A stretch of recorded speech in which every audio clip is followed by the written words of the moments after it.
From the heart of Dubai, where tomorrow is being built today, to the world. Welcome to the CTO Show with Mehmet. Here, we redefine technology and reimagine possibilities.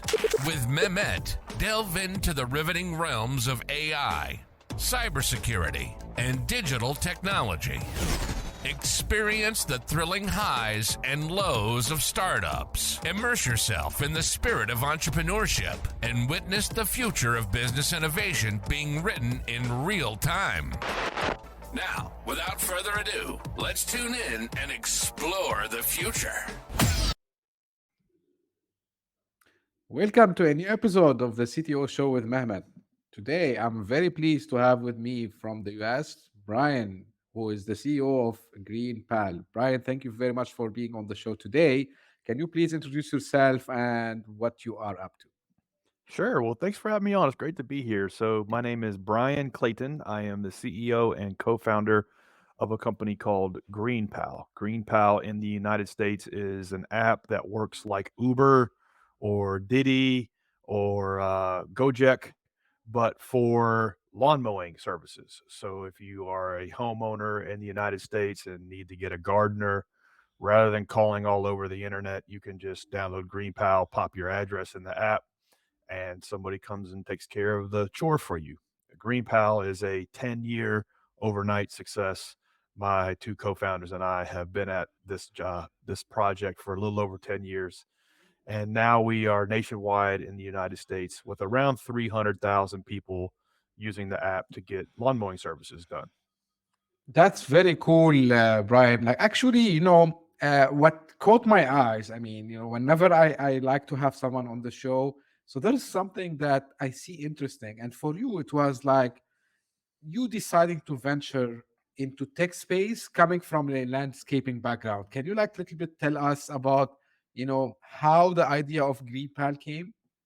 Sure, yeah. So, uh, my first business was a landscaping business, a traditional lawn mowing and landscaping business. So I started a small grass cutting service in my neighborhood when I was 15 years old, and little by little grew that into a flourishing business.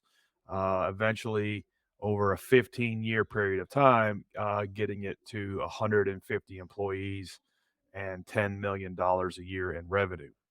And after I sold the company in 2013, I started exploring what I was going to do with my life next. And quite frankly, I got bored and I thought, well, I think it would be cool to start a tech startup. I think that would be interesting and I think I can do it. And it was kind of like I was naive. I didn't know how hard it was going to be. I didn't know the challenges that awaited me. But I recruited two co-founders, and we started working on the first version of the app and what we thought it should look like, and we released it into the marketplace, and we learned a hard lesson: if you build it, they will not come. And we didn't let that like discourage us. We just kept working little by little and began solving the problems that I had observed 15 years in the business of running a landscaping company through technology. And it took about 3 or 4 years to build something that people actually wanted to use, that actually solved their problems. But we just made little incremental progress along the way and didn't give up. Yeah, that's great, Bryan. Like it's you actually answered the second questions, but like, what other significant challenges you face as an entrepreneur while building GreenPal, and like how did you overcome them? Like you mentioned few, but is there anything else like you can highlight? Absolutely. So a couple of things.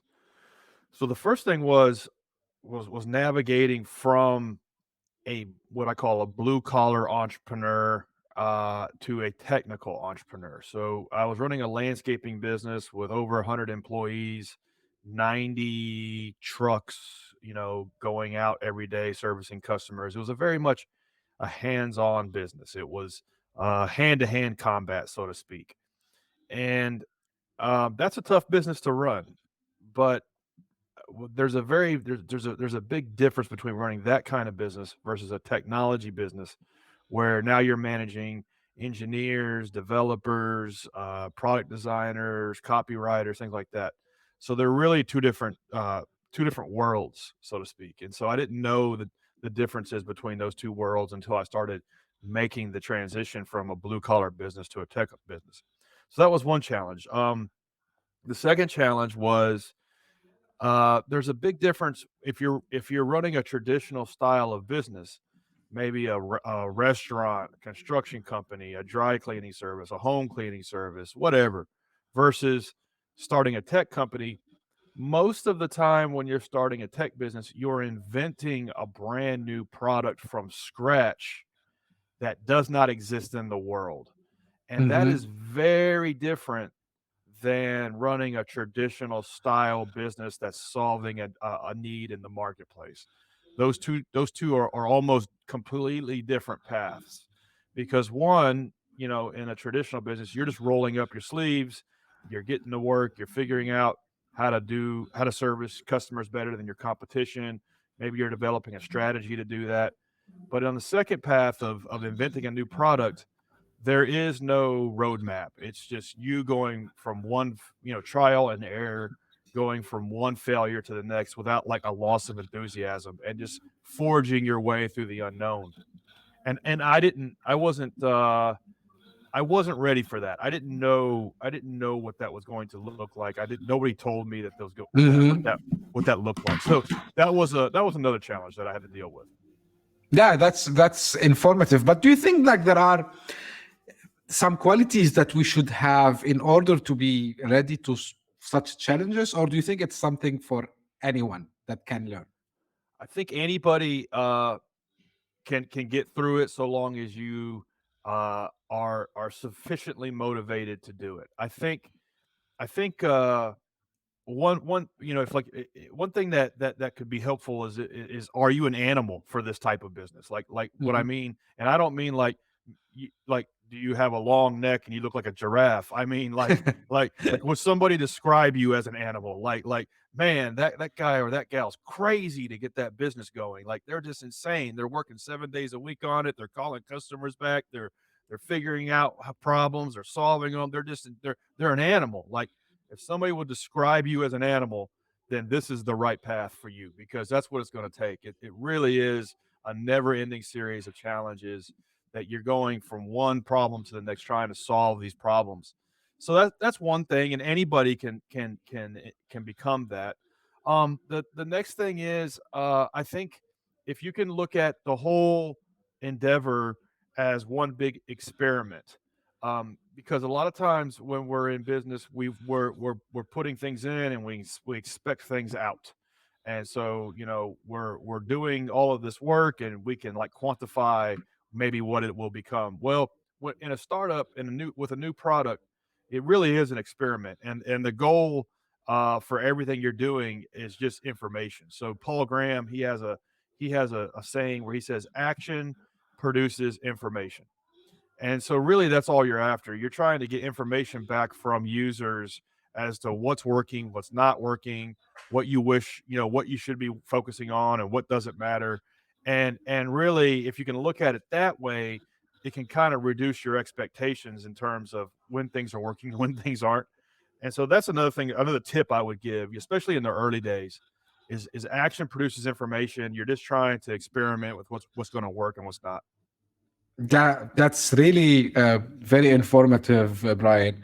Now, anyone who thinks about starting their own business or their own company, um, they struggle usually in finding, and you touched base kind of on it, but they little bit struggle to finding a user base. So for you in the initial days of GreenPal, how did you go about building a user base and spreading the word about your platform? It's the hardest part of it. It really is, and it doesn't get talked about enough, I think. So there's a saying that first time founders worry about product and second time founders worry about distribution. Hmm. And I think what they mean by that is that the first time founder, which I was, even though I had built and sold a company when I started GreenPal, I was very much a first time founder all over again because I was starting a tech product and inventing a new product. So really, I was a first time founder. So as a first time founder, you obsess over the product and you worry about the product. What does the product look like? Does the product solve the problems that I think my customers need it to do? And what does the design of it look like? And so on and so on and so on. You obsess over that. As a second time founder, you understand that all of those things, while they matter, are really kind of like table stakes and don't and it isn't really the hard part. That the hard part is distribution.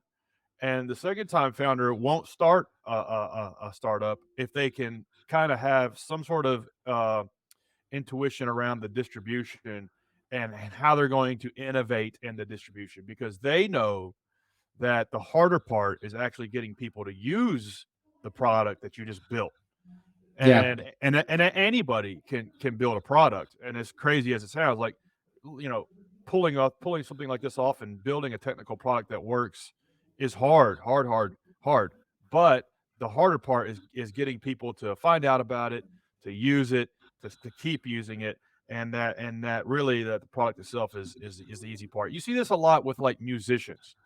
Right. uh, I don't know how to play the guitar. I don't know how to play the piano. I don't know. Like, it's a lifelong endeavor to learn how to play a musical instrument or how to be a good singer, and that is really hard.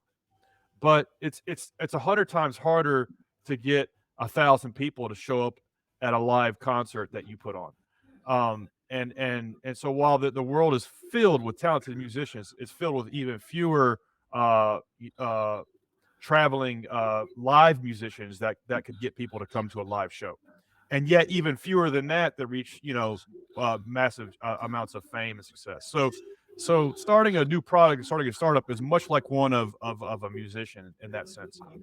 And so for me, I didn't anticipate all those things. I was confronted by them, uh, and I had to realize that I just had to start really really small, and just get and work at one level at a time. And so, okay, I need 10 customers.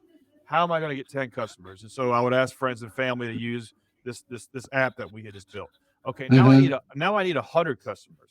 Okay, well, how am I going to get 100 customers? Well, all I can do is just pass out flyers. I can get some flyers made up and pass them out around the neighborhood, and so that's how I got 100 customers. And then so now I need 1,000 customers. Well, how am I going to do that? Well, let's talk to the 100 customers and Yeah. ask them how they normally find somebody to get their lawn mowed. And one thing we kept coming across was a lot of times after uh, getting recommendations from friends and family and so on, that they would just go to Google out of desperation. And so we would keep hearing that, and we thought, well, it's really hard to compete in Google search, but maybe that's where we focus all of our attention, and that's what we did. We focused the entire company on how to compete in Google organic rankings, and that took 2 or 3 years to get traction on.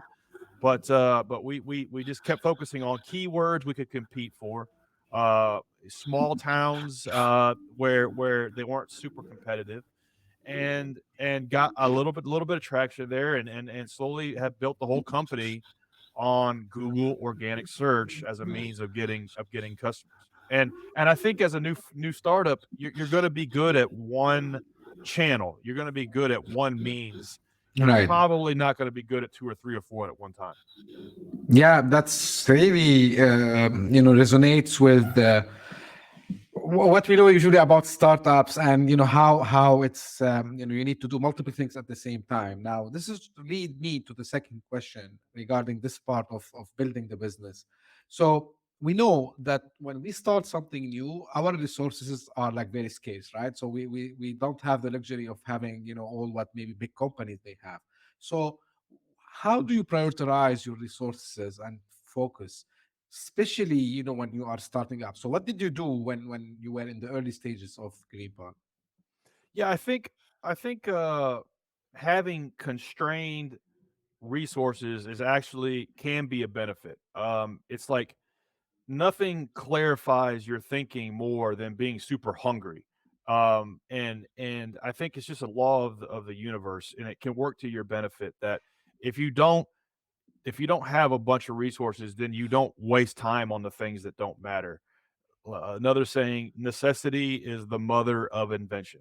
and Right. and that's Yeah. certainly what was how it unfolded for us. We didn't raise any money to build this business, so the business had to survive day one, and that caused us to have a very focused, maniacal focus almost on our customers, because we needed them to use the product and we needed them to continue to use the product. So the first 100, maybe even first 1,000 customers was very much us checking in with them manually. Hey, Mrs. Smith, I noticed you tried GreenPal last week and you got one mowing done, but you didn't sign up for more. Why was that? And going through like the putting in the reps, so to speak, of trying to figure out where we were letting people down and where we were making them happy. So if we had raised $1 million or $500,000, we probably would have put a customer support rep on that, and then gone on to doing other things that maybe didn't matter as much as making sure our customers were happy. So that whole dynamic of not having a bunch of money, it forced us to do the right thing. And so I think if you're starting a startup, you have to look at it like almost like how a hospital emergency room looks at like patients. People that come into a hospital emergency room don't get treated in the order in which they came in. They get treated in terms of severity, and they triage around whose cases are most important. In a startup, you have to do much the same. You're just picking the first one, two, or three most important things that matter in your business at that week, and you're throwing all of your intensity on fixing them. And so it could be, where are the constraints? Well, we have 0 customers. All right, well, we got to start getting on the phone. We got to start passing out flyers. We got to go to a trade show. We got to beat the pavement to get 10 customers. Okay, so nothing else matters until then. And then maybe now you got 100 customers. It's like, okay, well, what's the big constraint now? Well, it's me and my 2 co-founders, and the big constraint now is we got 100 customers, but the product really sucks, and we're having to hand crank all these things that we don't have the technical solutions for. So our big constraint now is dev hours. We actually don't have enough development bandwidth to build these features that people want. They're asking for. Okay, well, we need to either upscale ourselves and learn how to code. Somebody on the team has to learn how to code, or maybe, man, and this is what we did. Maybe somebody needs to go drive for Uber and make $30 an hour, and then we can take that $30 an hour and put it towards a developer, and that's what we did. So it's like whatever stage of the game you're at, look at it like a hospital or emergency room. What are the 1, 2, maximum 3 things that are most important to the business at this stage of the game? And let's throw all of our intensity into those 1, 2, or 3 things. Wow. But I'm sure, like now, Brian, from my discussion with you, I can see how passionate you are about your company. Because for someone, because maybe if someone who doesn't thought about having his own company or his own business or his own startup, and he thinks like it's easy, maybe now say, oh, this is a lot of pain. But I want to relate that when you have the passion, for what you want to build, what you believe, I think you can see this commitment that we are seeing from Brian. Now, you mentioned something about you decided to bootstrap. So why you decide to bootstrap rather than raising funds maybe from a angel investor or a VC? So why was the decision to bootstrap? Yeah, for me, it was a couple things that happened at once. So the first thing, I really thought we would go out and raise a bunch of money and do the traditional Silicon Valley tech startup path, because that was sexy, and it seemed glamorous. It seemed like a fun thing to do. But I kind of dipped my toes in that for about 3 months and didn't like anything about it. Because the first thing was, I had just built and sold a business for a pretty good sizable sum. And so now, me personally as an entrepreneur, I'm having to go on this path of schmoozing investors for 25 or $50,000 checks, when in my last business, that was a very small amount of money, and so I didn't like personally my ego. I didn't really want to do it, and I didn't really want to go down that path, and so there was resistance there. And the second thing was I thought, well, if we can just build a business that will make, $50,000 a month, then we'll raise a seed round every 6 months, and we won't have to do all of this crap. Like we won't have to spend like a year, working on a pitch deck and going around and running a sales process on investors. And so it was just very much like a process that I didn't have the appetite to do, and that's why we didn't do it. And I didn't want to build a product and waste time working on things that investors loved. I just wanted to build something that 100 people would use and keep using. And I figured if we could solve for that, then the other problem would solve itself. And that's how it worked out. But it took a long time. It took 3 or 4 years of us working on ourselves, getting the skills we needed, working on the product, working on this business, and doing all those things at once. Whereas, if I went back in time today and how would I do it differently? I would probably go raise money because I know all the Mm. things. I know all the things. I know like I could do. It took us 10 years to get to where we're at today. I could probably do it, in 2 or 3 if I had to do it over again. So it was like at the time, the right thing to do for me was not raise money because I needed to evolve as a founder. I needed to grow up. And if I had raised $1 million, I probably would have wasted it all. But now, that I'm a second time founder, that I would probably go raise capital. So I think my advice is if you're a first time technology founder, maybe hit a single or a double to use American baseball as analogy, like try to get on base and maybe sell a small business.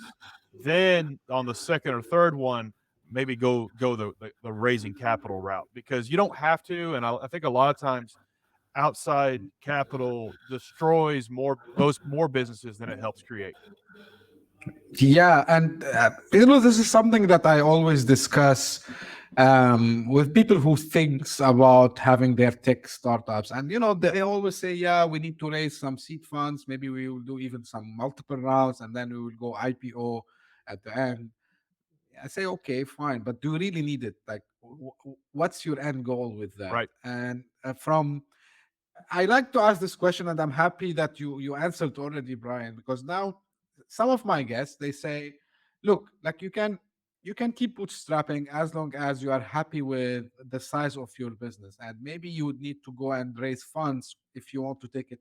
I mean, to scale it up, and you cannot do it with the current uh, I would say setup, or maybe the amount of money that is generating for you today. And this is where you go and for having, or sometimes you would go and raise funds if you are building an idea which really requires a lot of money to put in even before you have the product. And I think this is where sometimes also we see a lot of failures because they don't do enough product market fit and all the market research that they want to do. And this will lead me to ask you, like, how do you think, like an entrepreneur really, if they decide, let's say, to go in the route of raising funds, maybe to an angel investor, venture capital, whatever. So what do you think they should at least understand before going and approaching an investor? Yeah, a couple things.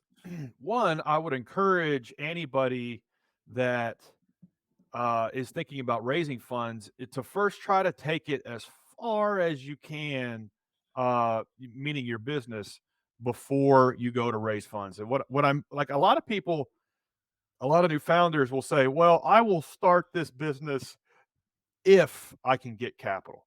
If I can get capital, then I'll start the business." And really, it should be the other way around. It should be I started the business, and I've gotten it to this point of maybe a prototype or some you've de-risked it in some way. You've validated the idea, and you've got 50 or 100 people that want the product, and you've hustled that up. Then go raise capital. And so that would be the only way I would recommend doing it. I wouldn't recommend saying, okay, I've got this idea and maybe I've, thought about, and then you go try to raise money to bring the idea to life. That's really not the way it works. And especially in today's environment where capital markets are constraining. So that's the first thing I would say. The second thing I would say is, for me personally, I would never consider raising money until I've gotten the business to a point where it's kind of like I have a rocket and the only thing I'm missing is rocket fuel. And like I'm sitting there, I can get in the rocket and like, but I can't go anywhere because I don't have rocket fuel. And the capital is the rocket fuel. And maybe that's a bad example. Maybe what usually is the case is people have a Toyota Camry and they want to put rocket fuel in the Toyota Camry, and it's just going to blow apart. And so that's what usually happens. So I would look at it as, okay, I've got all of this customer demand. I've built this thing. It's working at a small scale, and I know that if I add the rocket fuel, then I'll be able to take off and go even faster. And I wouldn't go raise money unless unless you look at it this way, like if you wouldn't take a loan on your parents or your mother's home to start the business, and if you fail, your mother loses her home. Like if you're not that certain about it, then like if you don't have that kind of conviction, then Yeah. I wouldn't recommend like going and trying to raise money, because investors are going to sense that, and you got to have that level of conviction before you do this. And then the other thing I would say is, it's kind of hard to, once you go down the path of raising a seed round of funding, you set off this chain reaction of events that's really hard to stop, and it's really hard to reverse course. And what I mean by that is, like, you raise the seed fund, a seed round, and that sets you off on a path to where now you have to raise a Series A, and you're kind of like racing towards the cliff. And if you can't prove out certain metrics, then you go off the cliff, or you raise the Series A, which extends the runway a little bit longer. Yeah. And it's really hard to reverse course on that. And investors, they have maybe 10, 20, 100 of these investments. You have one. This is your only company hopefully your only company you're working on at the time. And so it's the dynamics are not in your favor. And so just think about that. If you're fine with this kind of get rich or die trying binary outcome, then go for it. But if not, you need to think through that, because that's what you're signing up for. Yeah, that's really very again informative, and I advise everyone to listen, because I agree with you, Brian, because I've seen, like, from I like to read a lot about startups, and follow their paths and see which one will succeed, which one will fail. And what you mentioned is exactly seems to be the right, I would say, approach to do it usually. Now, like, shifting gears a little bit, I'm a little bit like, I would say, curious to know about how you had this self-taught journey into software development. Like, what resources did you find most helpful? Yeah, I think for me, my back was against the wall, so I think that can help. Like, I had no choice. I had to learn just enough to be dangerous to get our product built, and my co-founder did also. And so the first thing we did when we launched the first version of GreenPal, we paid a development shop to build it. And we spent like $150,000 for a development shop to build what we thought the app should be. And then we kind of tried to get some people to use it, launched it, and it was a total failure, and it didn't have the features it needed. It was hard to use. It was just it missed the mark on what we were trying to do. And we came to the realization that if we were going to be in the tech business, we were going to have to learn enough coding and enough development to be able to rebuild the whole thing from scratch, and begin to do the million things, the million iterations that needed to be done, that we would never be able to get to where we needed to go by constantly calling these guys and doing change orders and things like that. We would go broke Yeah. doing that. And the way I look back at it, like trying to start the tech company without learning how to code was kind of like saying, going back to the music metaphor, would be like saying, I have this idea for a song uh now, and maybe I've written the lyrics, but now I just need a musician. And it's like it's not the way it works. Like the musician, it has the song inside of them, and so that was a foolish thing, and it was a hard lesson. And my back, my team's back was against the wall, and we had to learn enough about how to code and how to rebuild the product to get to the next level. And so my co-founder spent his last $6,000 on a boot camp. Where we live in Nashville, Tennessee, in the United States. And so he went full time in this software school. It's called Nashville Software School. And for 6 weeks, no, it was 3 months, 6 months, and he learned enough to be dangerous. To set up our development environment, and at the time Ruby on Rails was really popular, and so that's the language that they taught, Wow. and so that's what we rebuilt everything on. So he started rebuilding it, and he's like, man, there's so much to do. I can't do it all myself. You're gonna have to code up. Talking to me, he's like, you're gonna have to like learn how to code up these views, and you're gonna have to learn HTML, CSS, and JavaScript, and enough Rails to be able to tie them together. And so that's what I did. And I took every online course I could, like watched every Envato Tuts tutorial on YouTube,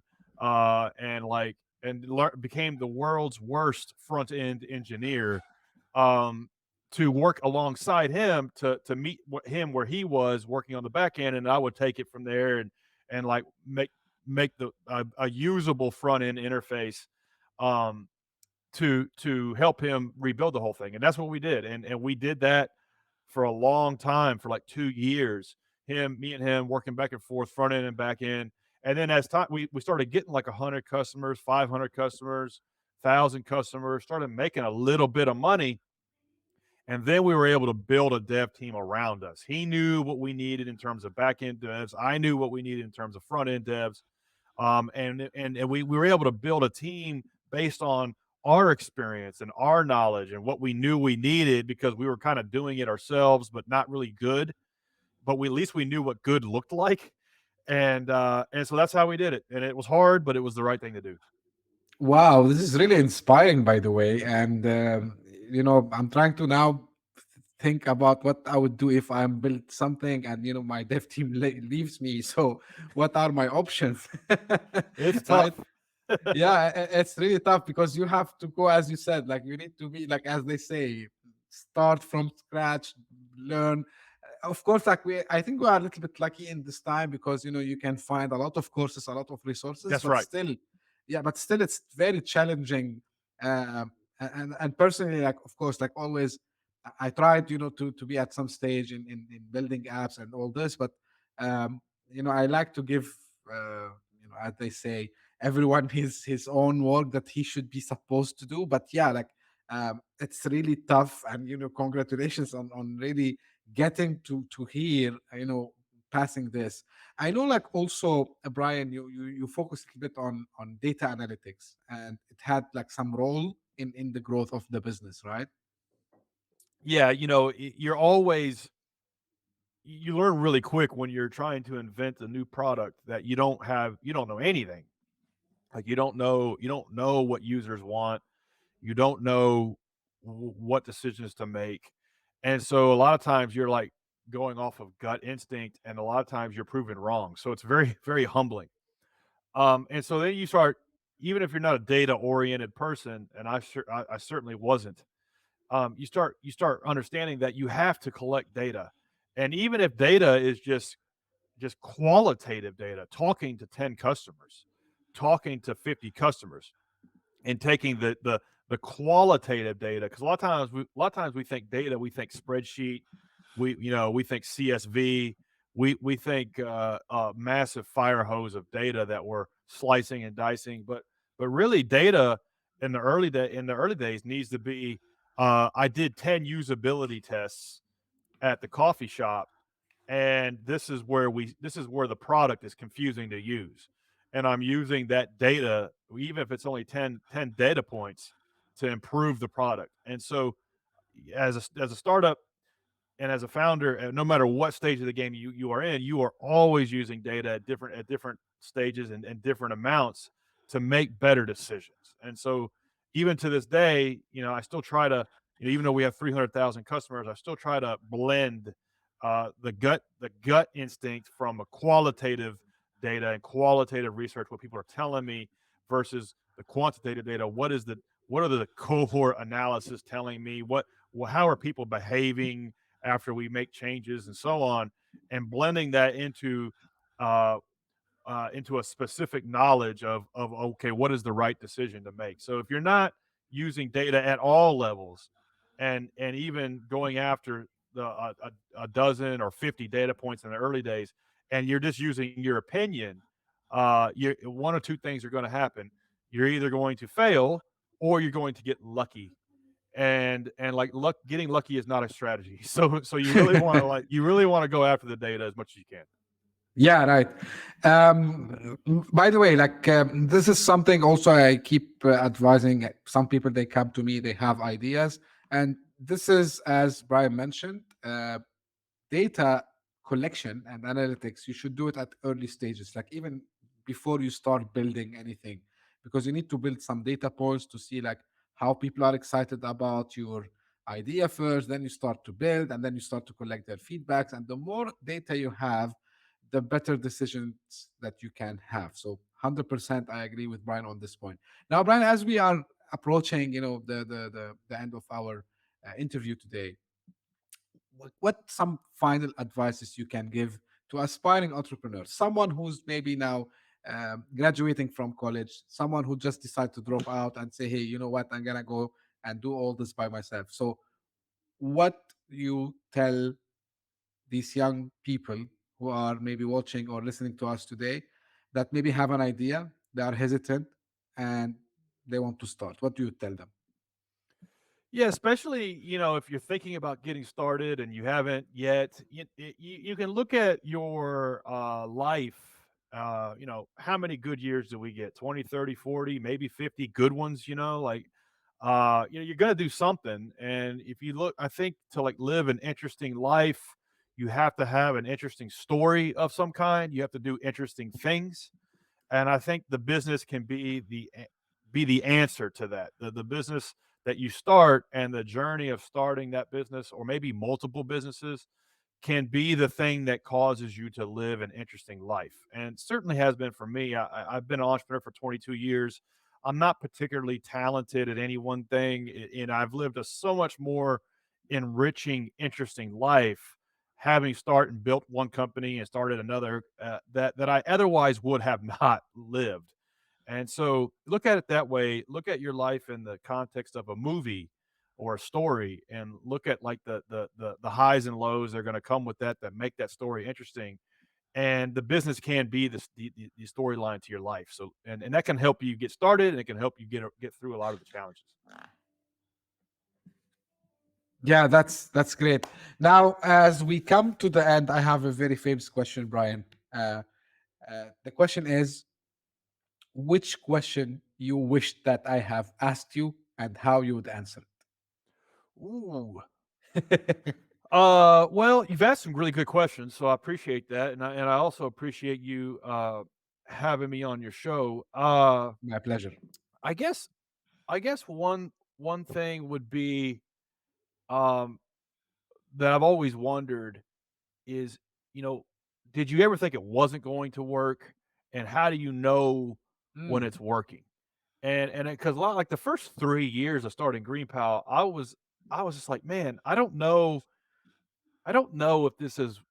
Maybe it was just the first 2 years. I think by the third year I knew, but the first year or two, it was very much like a leap of faith, and I didn't know if it was worth spending 10 years of my life on the project. So for me, I was looking for like that validation that it was working, and I think, guess it came at like the end of year one, maybe 18 months into I remember I was working on a Saturday, and my two co-founders were working with me. We worked 7 days a week, and I remember something like 30 people signed up that Saturday for our service, and for the first time, I didn't know who any of them were.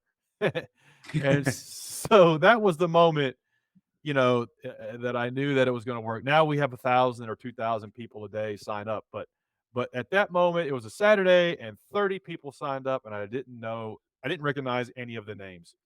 So that was like the tipping point from, just ground and pound, calling people, passing out flyers, pressing the flesh, to now a little bit of traction's happening. Word is getting out. We're getting recommendations, referrals, and people are signing up, and I don't know who they are. So that was that moment that I knew it was going to work.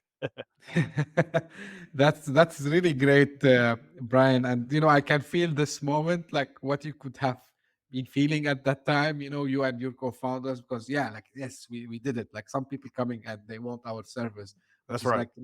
like it's really a moment. Like maybe it doesn't relate 100%, but for example, same for me, because the podcast for me is kind of a startup, right? So Absolutely. I run it as a startup, and the first like couple of times where I start to see messages from people that I don't know messaging me saying, "Hey, like we listened and we like it." Oh, okay, that means I'm doing something right, so it's good, good It's a, sign. it's a very rewarding, validating, fulfilling moment. Exactly. And like a couple in my career also as well, although like it was not, I mean, like in the form of a proper startup, but kind of an entrepreneur kind of things when in the corporate world, and you do something, you show it to people, and even people you don't know in the company, they say, "Hey, we listen, we heard that you did it like in a different way that we used to do. Like, yeah, we want to try it." So really, these moments, guys, are moments that it will pay off all the pain. The reason I mentioned this because it will pay all the pain that you felt maybe down the road. It might take 1 year, 2 years, as Brian mentioned, like until you really start to get. So if you want to go this road, you need to be patient. You need to give it time, guys. It doesn't happen overnight usually. Brian, really, thank you very much for joining me today. What I will do is also like I will leave, the company website, GreenPal's website.